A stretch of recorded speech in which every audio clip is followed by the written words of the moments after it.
हाय सांग मैंने जय जगन्नाथ समस्त को आम फैमिली ब्लॉग रे आपण मानक स्वागत। आउ चलतु देखिए समिता आज कौन तैयारी कर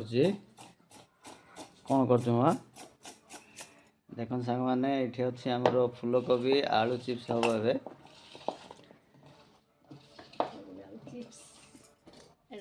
देख सकाଳେ कौन नाम फूलकोबी कटलेट पेणी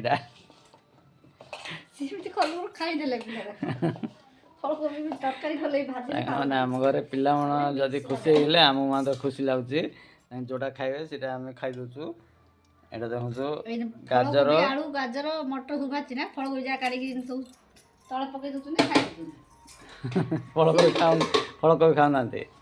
कर दउ खाइ देले फलकोबी आ चल जल्दी जल्दी छाणे खाइबा मत भूख लागला गाधी का छाणी गरम बा खाइ ओ गाधी का रही सांग मैंने आउ न्यू ब्लॉग मिसिया।